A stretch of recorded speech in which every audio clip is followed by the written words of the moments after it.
Bonjour à tous, j'espère que vous allez bien. On se retrouve pour le brief du vendredi 26 août 2022, donc dernier brief de cette semaine. Alors aujourd'hui on parlera du Bitcoin comme d'habitude, d'Ethereum un petit peu, je pense, et je pense pas qu'on fera de point macro puisqu'on l'avait fait mercredi et depuis rien n'a bougé.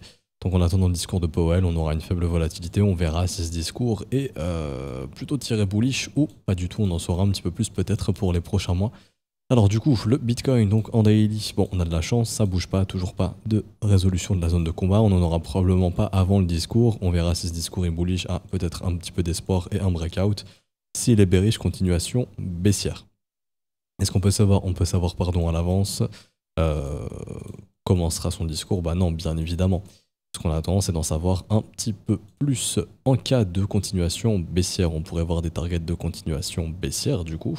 Donc type ABNIALCD, qui nous ramènerait peut-être chasser les creux ici, parce que je pense qu'il y a beaucoup de liquidité, enfin c'est pas je pense, c'est oui, il y a beaucoup de liquidation vers ces niveaux. Jusqu'au 17 600, c'est blindé, il y a de gros clusters dans les 19 600, juste en dessous de nous, il y en a beaucoup dans les 20 000. Il y a aussi des shorts à liquider, bien évidemment, il y a de gros shorts à liquider vers les 25-26 000 $. Donc si jamais là on breakout vraiment, vous voyez la consolidation du prix qui se met en place, si là on commence à voir les W se former un gros breakout et qu'il n'y a rien qui arrête le Bitcoin, ce serait probablement pour venir ici pour liquider tous les gros shorts qui attendent leur liquidation. En revanche, si on casse au sud, du coup ça peut faire un trade sympa.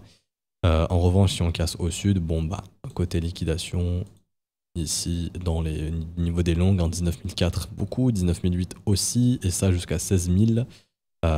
Donc ce serait pour moi le dernier nettoyage, je pense, avant d'aller s'attaquer aux vendeurs dans les prochaines semaines, prochains mois, à part si vraiment les assets à risque sont très bearish, donc ça bon bah... On verra bien évidemment, c'est peut-être pas le cas. Bon, il y a eu un rejet sur un niveau important du S&P 500, on en avait parlé. Si ça redéclenche pas bullish, bon, il y aura une nouvelle attaque baissière et donc le Bitcoin subira. Donc c'est pour ça, regardez bien comment se comporte le S&P 500 pour voir si le Bitcoin peut performer ou non. Alors cette trendline, je peux la retirer, on s'en fout. Donc ça, c'est les points de liquidité qu'on a touchés, on peut les retirer. Les prochains, ils sont sous ces niveaux, donc là on accumule beaucoup de creux aussi. Là, hop, hop et hop, ok. Donc c'est-à-dire en gros les gens qui sont en train d'acheter ici sont en train de mettre leur stop sous ces creux, ce qui accumule beaucoup de liquidité ici. C'est pour ça que ça serait intéressant pour le marché d'aller chercher ces valeurs. On vient de voir qu'on a tenté de résoudre le range au nord, ici. On n'a pas réussi, on est juste venu faire une petite mèche faiblesse, les M se reforment, ça c'est pas du tout bon signe. Ça veut dire que en gros, à l'instant T de ce qu'on voit, et même si on regarde ici, par exemple si on prend les corps de chandelle, on peut se dire qu'on a tenté de résoudre le range au nord, on a pris la liquidité des vendeurs et le fait d'être venu d'abord chercher les stops des vendeurs en accumulant autant de creux, c'est pas bon signe. Ça veut dire que possiblement la direction serait baissière et qu'on a capturé les vendeurs. Maintenant, ce qui est assez bizarre, c'est que sur les contrats dérivés, il y a quand même beaucoup de funding négatif au sein de ce range. À tout moment, il ne faudrait pas être étonné qu'on ait un short squeeze, si vraiment on ne résout pas la range, qu'on ait un truc comme ça. Si le discours cet après-midi est bullish, que le S&P 500 il monte, etc. fortement, il y a de grandes chances que le Bitcoin vienne et qu'il puisse s'affranchir vraiment de cette zone et faire un short squeeze. Donc ça, faut faire attention, ça m'étonnerait vraiment pas. Par contre, si le discours est bearish, là, il y a tout ce qu'il faut pour descendre parce qu'en fait, les vendeurs ont déjà été chassés. Vous voyez ici, tous les sommets ont été pris, donc les stops ont été capturés, donc il faut maintenant bouffer les bulls, tout simplement. Parce qu'ici, il y a les creux ascendants, 1 creux, 2 creux, 3 creux, et en plus de ça, il y a des gros creux ici qui défendent des stops, tout simplement, où il y a des stops qui sont positionnés dessous. Ils se sont posés dessous, donc ça fait de la liquidité. En plus, je vois pas grand chose d'autre à dire, sincèrement, sur le Bitcoin, donc c'était une update assez rapide. Ah oui, c'est un dernier petit truc. Les acheteurs ont tenté de casser la trendline baissière récente, donc c'était elle. Pour l'instant, c'est un fake out, il y a pas vraiment, enfin, il y a une cassure, mais il n'y a pas de structure de l'autre côté. Donc, si jamais on vient faire le W ici, donc là, il faudrait maintenir, en gros, enfin non, on pourrait le faire aussi ici, quoique, vous me direz. Tac, tac, donc oui, possible. Donc, si jamais on revient au-dessus des 21 800 et qu'on clôture, ce serait intéressant. Il y aurait la structure de l'autre côté de la trendline, et ça pourrait permettre de visiter plus haut, au moins jusqu'au 22 600, le premier arrêt de mémoire. Ou 22 300, je sais plus, on va vérifier ça. 22 004 au niveau de ce creux aussi du volume profile, bon ça ferait sens. Par contre, s'il n'y a pas de structure, il n'y a rien du tout, bon bah là c'est accélération baissière probablement et nettoyage au moins jusqu'au 20 400, voire un petit peu plus bas, donc des petites bougies rouges qui se mettraient en place. Encore une fois, attention au discours de cet après-midi. J'ai fini pour Bitcoin très rapidement. Ethereum, où est-ce qu'il est? Alors, il va être là. Hop. Donc, Ether, on va passer en daily, je pense. Non, plutôt en 4 heures. Ou en 1 heure même. Ouais, en 1 heure. Alors, en 1 heure, rebond 0,382. Vous savez, hein, quand le marché n'arrive pas à casser 0,382, c'est que généralement, on est dans ce qu'on appelle un dead cat bounce. Donc ça, c'était un rebond pour aller chercher plus bas. Si jamais c'est le cas, on a une target de continuation dans les 1215 $. Donc on avait vu les raisons pourquoi Ethereum pouvait revenir vers ses valeurs de prix. Puisqu'il y a des points de cassure qu'on n'a pas retestés, il y a des creux dans le volume profile ici, ça le marché va demander à venir les combler, ce n'est pas une obligation bien évidemment, ce n'est pas obligatoire, c'est juste en gros un moyen pour des whales ou des gens qui ont un besoin de liquidité assez conséquente de pouvoir fill, donc de pouvoir exécuter cette liquidité. Donc, par exemple, si j'ai besoin d'acheter beaucoup d'Ethereum, bah ici je peux le faire puisque là j'ai des grosses zones de support qui peuvent casser, donc les gens peuvent paniquer et me vendre leurs Ethereum ici alors qu'ils les ont achetés ici. Ou simplement les day traders, les swing traders, enfin peu importe. Des gens qui se sont positionnés ici, qui ont mis des stops là-bas, bon bah ça permet à des whales de venir capturer ces stops et eux d'accumuler tranquillement. Et du coup là actuellement quand on regarde le momentum, divergence baissière, nombreuses divergences baissières, les M qui se reforment, donc ça sent la fin justement du rallye haussier. On attend de voir la résolution ici des 0,382, 6640 ça cède. Bon bah après il y a de grandes chances de revenir au moins vers 1590, 1550 pour la journée. Et du coup, si le bottom n'était pas ici, je passe en H4. Si le bottom n'a pas réussi à se former ici, autour du coup des 0,382 également, vous voyez la pertinence quand même. Hein. On s'arrête ici, on s'arrête ici, on s'arrête ici pour le moment. C'est un niveau extrêmement important. Si ça cède, bon bah derrière, grande chance d'aller chercher du coup la zone de rechargement, les retours sur les lignes de coût, les creux dans le volume profile, donc les 1200, 1300 $.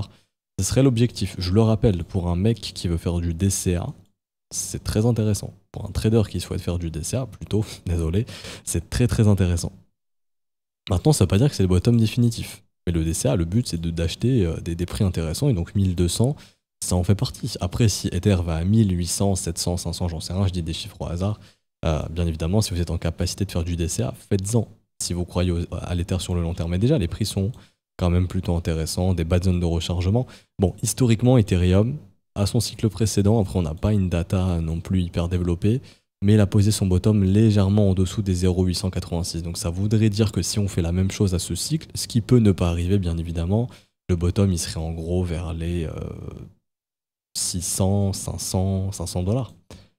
Après ça veut pas dire qu'on va aller à 500 ou 600 $, bien évidemment, parce qu'il y a quand même une belle structure qui s'est posée ici. Si le prix est de nouveau défendu ici et qu'on fait ça, bon bah là il y a de grandes chances d'avoir posé le bottom définitif. Par contre si ça se pose pas ici, bon bah ça ouvre les portes à peut-être aller faire un plus bas et peut-être refaire le cycle de 2018. Et encore une fois, on en est loin pour l'instant, il faudrait chuter encore de 47%, c'est pas donné. Donc wait and see. Mais en tout cas, court terme ici, reprise des vendeurs là pour ce matin. Donc les vendeurs ont le contrôle. Si cet après-midi le discours est pas très bullish, que même le S&P dump un petit peu, que le dollar index accélère, là il y aura de grandes chances de visiter plus bas, hein, tout simplement. De visiter plus bas et donc zone de rechargement, voire nettoyer les creux ici. Donc direction à terme, peut-être la semaine prochaine vers les 1300, 1400 $ et voire même 1200. Mais bon, ça reste à voir encore. Une fois, même niveau order flow sur Ether, les fundings sont pas mal négatifs depuis quelques temps. C'est juste qu'en fait, l'action du prix est plutôt favorable à une liquidation des longues. Pourquoi? Parce qu'en fait, les vendeurs, eux, se font sortir à chaque fois. Donc les sommets des vendeurs sont capturés. Tac, tac. Même ici, hein, où on a fait une petite mèche pour s'assurer de dégager les vendeurs, juste ici, avec cette petite mèche-là. Et maintenant, du coup, il reste qui? Bah, il reste en fait les stops. Et il reste tous les creux d'acheteurs à bouffer. Donc ici, puis ici, puis en réalité même ici, mais bon là je mets les creux majeurs. Hein. Tac. Si j'y arrive. Tac. Tac. Et tac. Tandis que les vendeurs ont été chassés. Donc là tous les acheteurs qui sont positionnés depuis le 21 août, bon un paquet de stops qui s'accumule plus bas, des prix de liquidation qui s'accumulent plus bas, donc le marché pourrait aimer aller chercher ces prix de liquidation. Quand on voit l'order flow aussi, malheureusement sur la journée d'hier, il y a eu un petit peu de FOMO, donc hier matin, où l'open interest s'est mis à monter quand même assez agressivement. On est passé de 4,3 milliards à 4,7 milliards, donc environ 400 millions de dollars de hausse d'open interest. Et pour l'instant, c'est les acheteurs qui sont bientôt coincés. Je m'explique. L'open interest s'est mis à augmenter à partir d'ici et il a augmenté jusqu'ici. Donc là, il y a beaucoup de gens sur Ether qui, d'un coup, ont ouvert beaucoup de positions, et des longues et des shorts.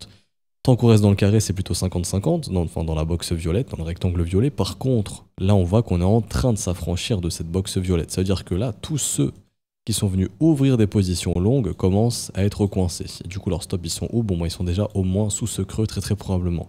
Donc, c'est ce qui voudrait dire qu'il y aurait de grandes chances, au moins là, déjà dans les prochaines minutes, prochaines heures, de venir sous 1650 pour venir chasser ces acheteurs. Mais du coup, c'est ce qui fait que d'autres n'ont pas mis leur stop qu'ici. Là, on aurait liquidé les leviers combien?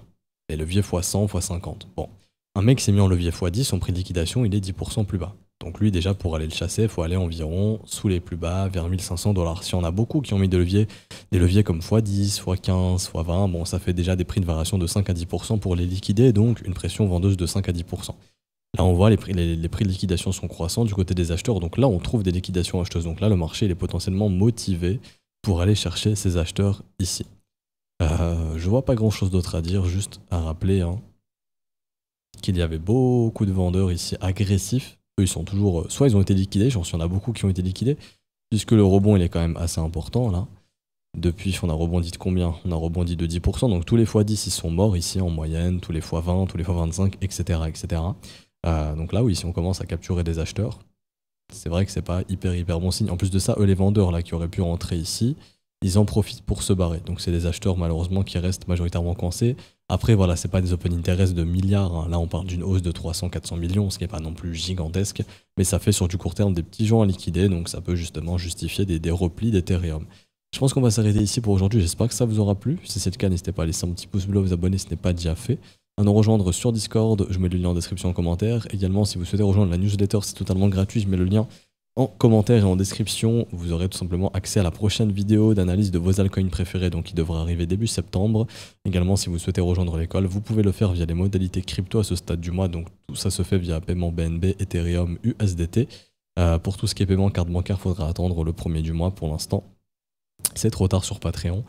Vous avez les adresses, les montants, les réseaux. Si vous avez besoin d'aide, les professeurs, on est là pour vous répondre. On vous répond dès que possible. Généralement, dans la journée, vous avez une réponse. Si vous avez procédé au paiement, vous pouvez envoyer le TXID à tous les profs. Le premier qui le voit le valide. Et du coup, vous avez votre rôle élève très rapidement. Donc, dans la journée aussi, c'est fait également. Je vous souhaite un bon week-end. On se retrouve donc lundi pour une prochaine update. Bon week-end à tous. Ciao, ciao.